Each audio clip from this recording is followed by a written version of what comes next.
believe he might be dead, but no one knows for sure. They got engaged shortly after they met, but broke up a year later. Then they got back together, and Nadine married him in 2003. He might have been a good guy, but the marriage didn't last long. In 2009, she filed for divorce and told the press that she only wanted to focus on raising her children. She was the one who introduced Jordan to the world of modeling, and she was also the one who encouraged him to start working with penny stocks. They started their relationship when they were both 19 years old, and by the time they split, they were in their mid-30s. They were together for over 15 years and had 2 children together.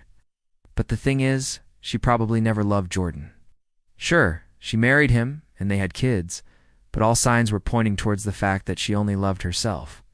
She left him for a billionaire, cheated on him with another man, and eventually left him for the same man. So while Jordan was in prison, she took over his business. But once his partner was arrested, she was forced to shut down the business. Once Jordan was out of prison, he couldn't help her, and he couldn't give her money either, because the FBI confiscated all of his assets. On top of that, they put a lot of pressure on Nadine, trying to convince her to give up Jordan as well. Since she didn't have any money and was under a lot of stress, she ended up agreeing to cooperate with them.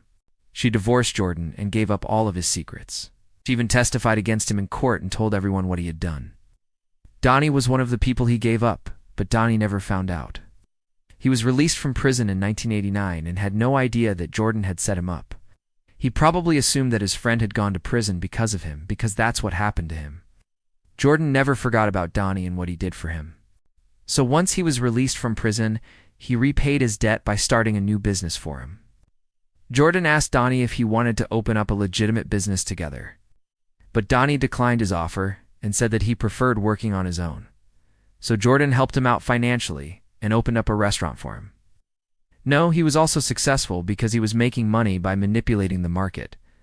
His employees were calling the people he worked with boiler rooms, because that is where they yelled and screamed at each other while they tried to sell the penny stocks. His empire was built on lies, and eventually he would be caught. That is when he started being investigated by the FBI, and that S when he began cooperating with them. He was accused of money laundering, securities fraud, conspiracy to commit securities fraud, mail fraud, wire fraud, obstruction of justice, perjury, and unlawful monetary transactions. When he was arrested, he pleaded not guilty, but soon changed his plea to guilty. He was sentenced to 36 months in prison, but as he had already spent 3 months behind bars before his trial, he only had to stay there for 2 years and 5 months. However, the Wolf of Wall Street wasn't willing to go to prison. So before his sentencing, he agreed to cooperate with the FBI and gave up everyone he worked with.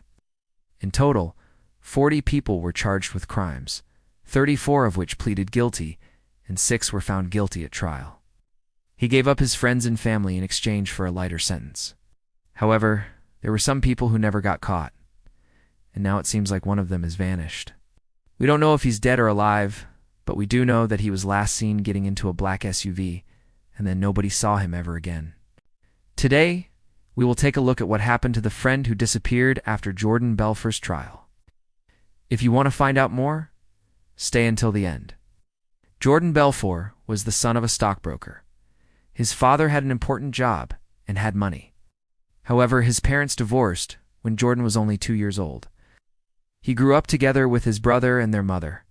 Even though they had money, they were unrich, and their life was uneasy because of all the problems their parents went through during and after their divorce. So Jordan was always aware of how precarious their financial situation was. He knew he had to make money no matter what because he didn't want to live in poverty. That's why when he finished high school, he enrolled in a business degree program. But he dropped out soon after because, according to himself, university wasn't for him. After he dropped out, he worked several odd jobs. Then in 1987, he started working for a brokerage firm as a runner. The work was hard, but he was making good money. It seemed like everything was going well, but Jordan made a big mistake. He was selling penny stocks without a license and was doing it with his friend, Donnie. They thought they could get away with it, but they were wrong. They were arrested, but Jordan cooperated with the police. He betrayed his friend and gave him up, and in return, he got a suspended sentence and a fine. But Donnie got sent to prison for 2 years. After this event, Jordan started his own company. Now that he was a broker, he decided to go big and try to make a name for himself. In 1996, the FBI wiretapped Jordan's phones, and they were able to gather enough evidence to arrest him. The reason Jordan decided to cooperate with the FBI was that he wanted to protect his own skin.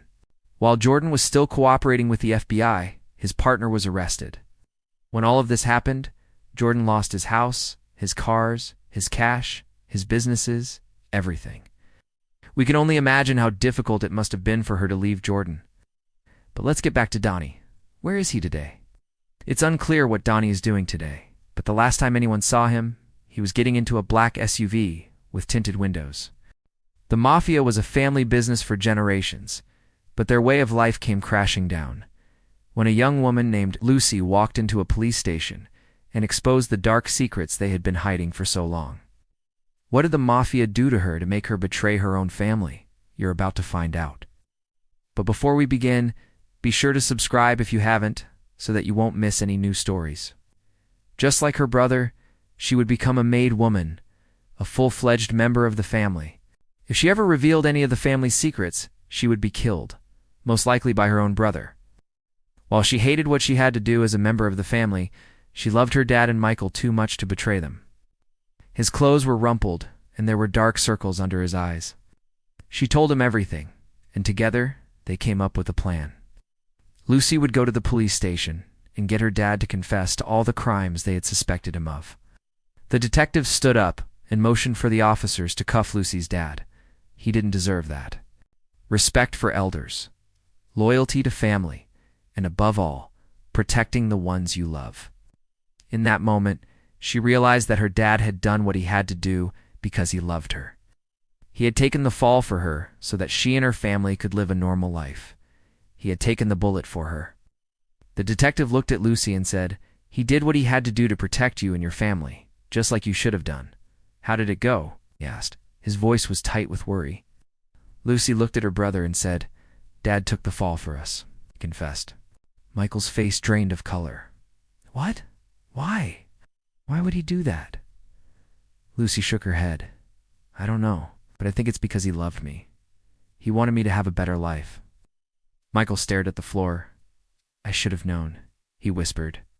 "I should have known that he loved you more than anyone else in the world." At that moment, the brothers embraced, tears streaming down their faces. Lucy was confused. "What?" The detective sighed.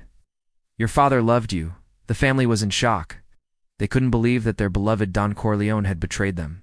But as the days passed, they began to understand that he had done it to protect his favorite daughter and his favorite granddaughter.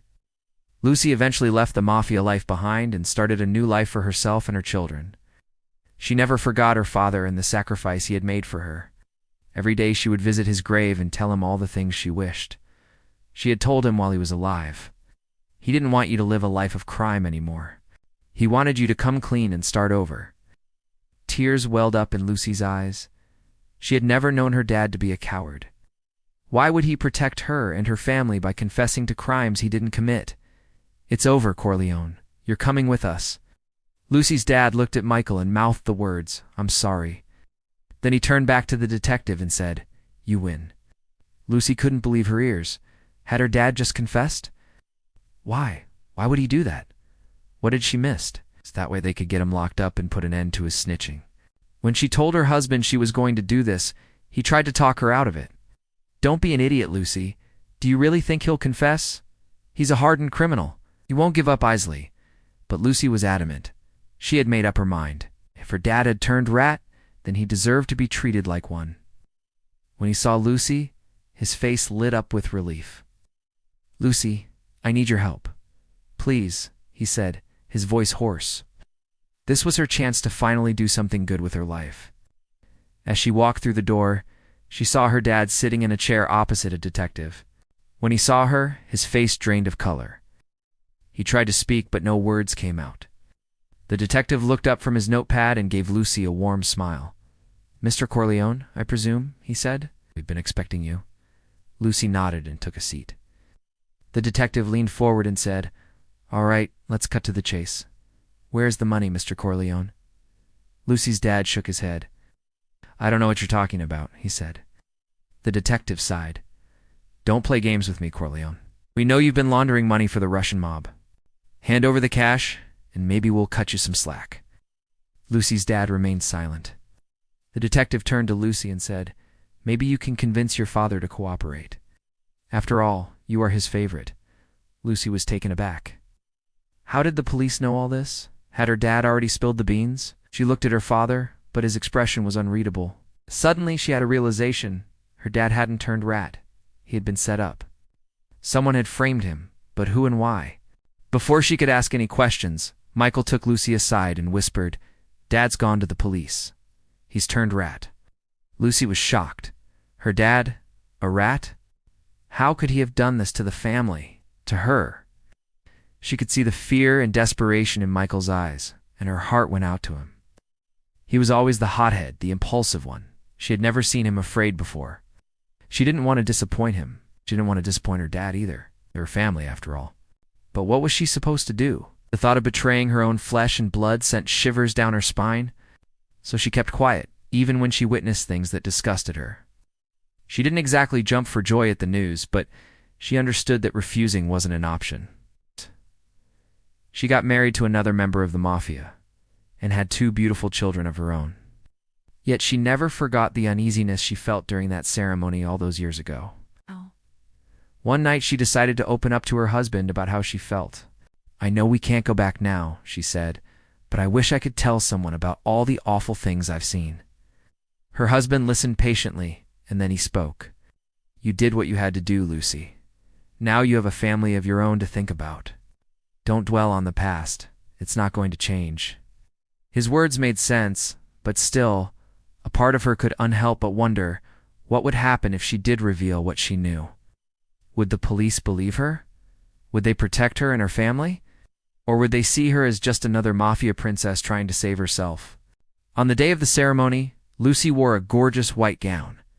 Her brother teased her about looking like a bride, but she ignored him, choosing instead to focus on the solemn task at hand. When she entered the room where all the family heads were waiting, she saw the look on her dad's face. It was filled with pride, but there was also an undeniable hint of sadness. Even though she was his favorite, even more than Michael, seeing his daughter embrace a life of crime was not something he was happy about. Lucy grew up knowing only one way of life: family first and above all else. The man she called Dad wasn't actually her biological father, but the man who raised her, along with her brother Michael, was as close to a real dad as she could have asked for. If there was anything he wouldn't do for his boys, which included Lucy, there was nothing. He showered them with affection, material possessions, and most importantly, morals. That didn't mean, however, that she was allowed to just do whatever she wanted. Growing up in an Italian mafia family in 1980s, New York City meant that there were certain things expected of her.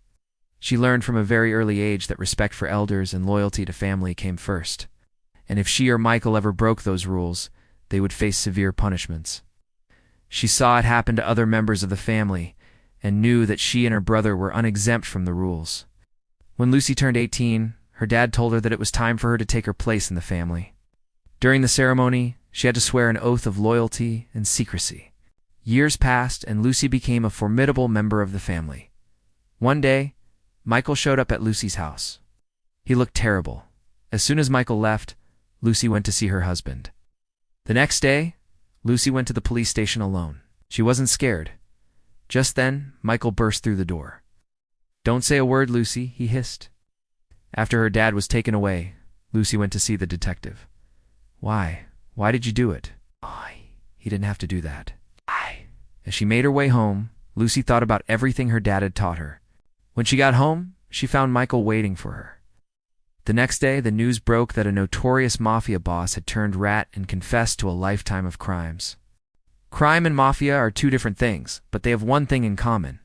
They both make for amazing TV shows and movies. The mafia, or rather the Italian mafia, is probably the most famous of all organized crime groups. The word mafia is actually believed to stand for the Italian phrase makkia, mortale, which translates to man of honor. When translated into English, this might sound like an oxymoron, because there is nothing honorable about being a member of the mafia. Their bodies had been riddled with bullets and left at the side of a road. Soon after, 5 Italian mafiosi were arrested in connection with the killings. Apparently, the men had gotten too friendly with the mobsters' women. And when the men tried to end the relationships, the jealous lovers killed them. But today, we won't be talking about their history or how they operate. The articles were written by a reporter named Selwyn Robb, who had spent years infiltrating the Genovese crime family. Salerno was the head of the Genovese crime family and had been involved in some of the most heinous crimes in mafia history. Just a few years earlier, he had ordered the murder of a rival mafia boss named Anthony, Fat Tony Dore. But they had seriously underestimated the power of the mafia. Within days of the arrests, the authorities began receiving anonymous phone calls. The voice on the other end of the line would inform them of one of the witnesses in the case had been killed. At first, the authorities assumed these calls were bluffs, but within weeks, they learned that they weren't. On February 14, 1990, as Franceschi was leaving the prison library, he was stabbed multiple times in the chest and the stomach. He was rushed to the hospital, but he died soon after. To this day, nobody knows who killed him. But most people believe it was another inmate who was paid off by the mafia. One of the witnesses in the case, a man named Harold Nickel, had been shot dead in his car. Several of its top bosses were behind bars, and the authorities were now eager to bring down the rest of them. In the years since then, the mafia has become less powerful than ever before. But despite their weakened state, the authorities are still wary of them. That's why they are still working hard to bring down the remaining mafia bosses. The murder had sent shockwaves through the mafia world and had nearly sparked a gang war. Most people don't even know that the mafia still exists. That doesn't mean they should be underestimated. Even though the mafia is much weaker than it once was, it is still capable of great evil. And that's why the authorities are still working hard to bring it down. By the end of January, 6 of the witnesses were dead, and the rest had gone into hiding. See you next time. He was afraid that the mafia would kill him if he testified against them. The authorities assured him that they would protect him and his family, and he agreed to help them. What happened next shocked the world. Franceschi testified against some of the most powerful men in the mafia. He told the authorities where they could find Salerno and the other top bosses, and he even agreed to participate in a number of sting operations. As a result of Franceschi's testimony, the mafia suffered a major blow. Dozens of its members were arrested, and several of its top bosses were brought to justice. With their star witnesses gone, the authorities looked as if they were about to lose the biggest mafia trial in history. Meanwhile, Franceschi became one of the most important witnesses in the history of the mafia. Unfortunately, his cooperation didn't last long. After the trial, Franceschi was sentenced to 6 years in prison for his past crimes. But the authorities had hoped that he would continue to cooperate while in prison. But soon after he was sentenced, Franceschi was beaten up by some of the other inmates, and he quickly realized that he couldn't cooperate anymore. The other prisoners warned him that if he testified against them, they would kill him. Franceschi took them at their word and soon became one of the most hated men in the mafia. But just when all hope seemed to be lost, one of the witnesses emerged from hiding. His name was Michael Franceschi, and he had been a soldier in the Lucchese crime family. For over a decade, Franceschi had witnessed some of the most brutal crimes imaginable. He had seen men get tortured and killed, and he had even participated in a few murders himself. But now he was giving up the life of crime and becoming a rat. At the time, law enforcement officials had been unable to gather any evidence against Salerno for the murder.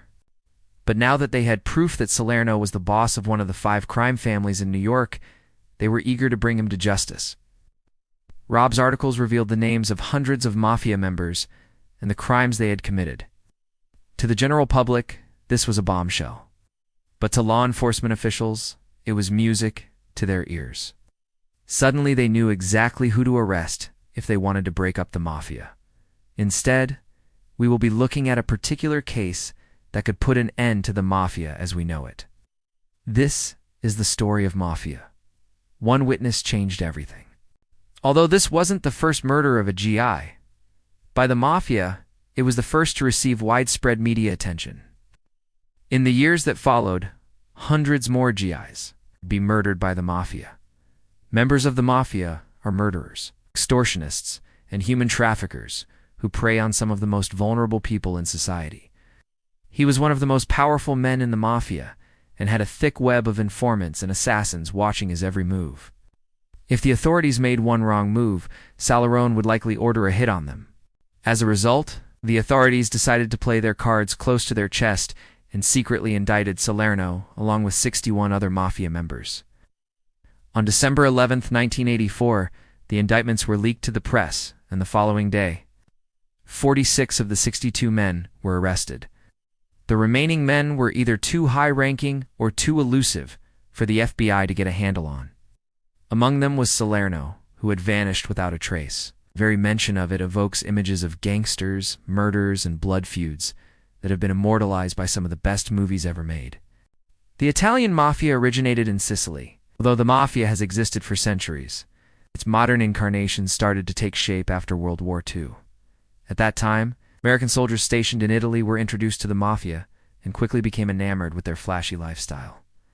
The soldiers loved the attention that the mafiosi gave them and the gifts they showered them with, even though those gifts often came from the proceeds of crimes. A few soldiers tried to warn their comrades about the dangers of fraternizing with the enemy. But when those warnings went unheeded, they ended up paying a heavy price for it. In 1945, 4 U.S. servicemen were found dead in a small Italian village. By the end of the war, it's estimated that around 25,000 American soldiers had been killed by the mafia. When the U.S. government offered the mobsters huge sums of money in exchange for the names of the killers, they refused to cooperate. Instead, the mafia demanded that the United States deport any American mafia members back to America. They also demanded immunity from future prosecution. The Americans agreed to these demands, and dozens of mafia bosses and soldiers were deported. They would go on to form their own crime families in America and would go on to commit countless murders. In the decades since then, the mafia has become one of the most powerful criminal organizations in the world. In 1982, the New York Times published a series of articles detailing the inner workings of the mafia. One of the men mentioned in the New York Times articles was a mafia boss named Anthony Fat Tony Salerno. But the authorities knew that arresting Salerno would be no easy feat. Now that the highest-ranking mafia bosses were behind bars, the authorities thought they had finally won the war on drugs. As it turned out, the mafia had managed to find all the witnesses in the case. One by one, they began to disappear. When the authorities first approached Francesi, he was reluctant to cooperate. Salerno was found guilty on racketeering charges and sentenced to 100 years in prison. He would never get out alive. The other prisoners made his life a living hell, and it was unlong before he was attacked again. After Franceschi's death, the mafia tried to regroup. But by that time, the damage had already been done. Today, the mafia is a shadow of its former self. Its power and influence has waned, and its membership has dwindled. Thanks for watching. If you enjoyed the video, please leave us a like and subscribe so you don't miss any of our latest videos.